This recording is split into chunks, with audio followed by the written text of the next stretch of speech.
Hey RRs, this is Hitesh Ladia, and today I'll be discussing the 15th chapter, Nothing's Free, of the book The Psychology of Money, written by Morgan Housel. Housel in this chapter tries to explain the price of successful investing. Everything has a price, and the key to a lot of things with money is figuring out what that price is and being willing to pay it. The problem is that the price of a lot of things is not obvious until we have experienced them firsthand when the bill is overdue.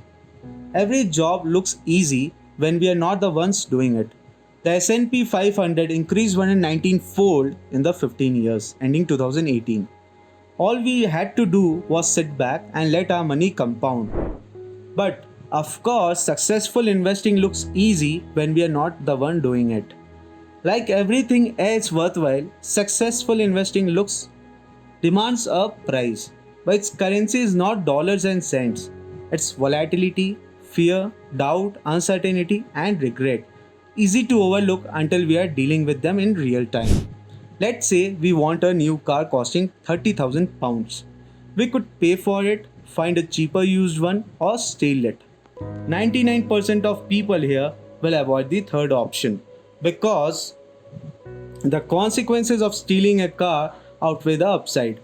But say we want to earn an 11% annual return over the next 30 years so that we can retire in peace. This too does not come free. The price here is a never ending market sphere which gives big returns and takes them away just as fast. Like the car here, too, we have a few options.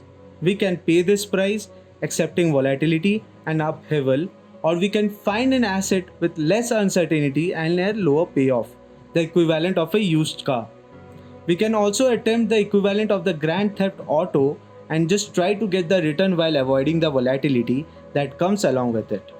Many people in investing choose the third option. Though well meaning and law abiding, they form tricks and strategies to get the return without paying the price. They trade in and out. They attempt to sell before the next recession and buy before the next boom, trying to avoid it.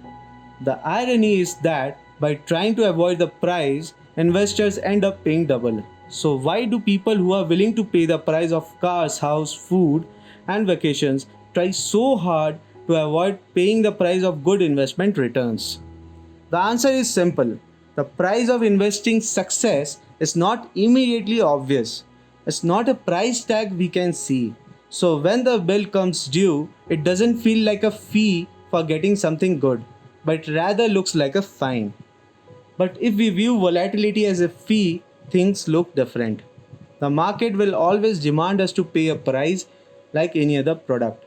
We are not forced to pay this fee just like we are not forced to go to Disneyland.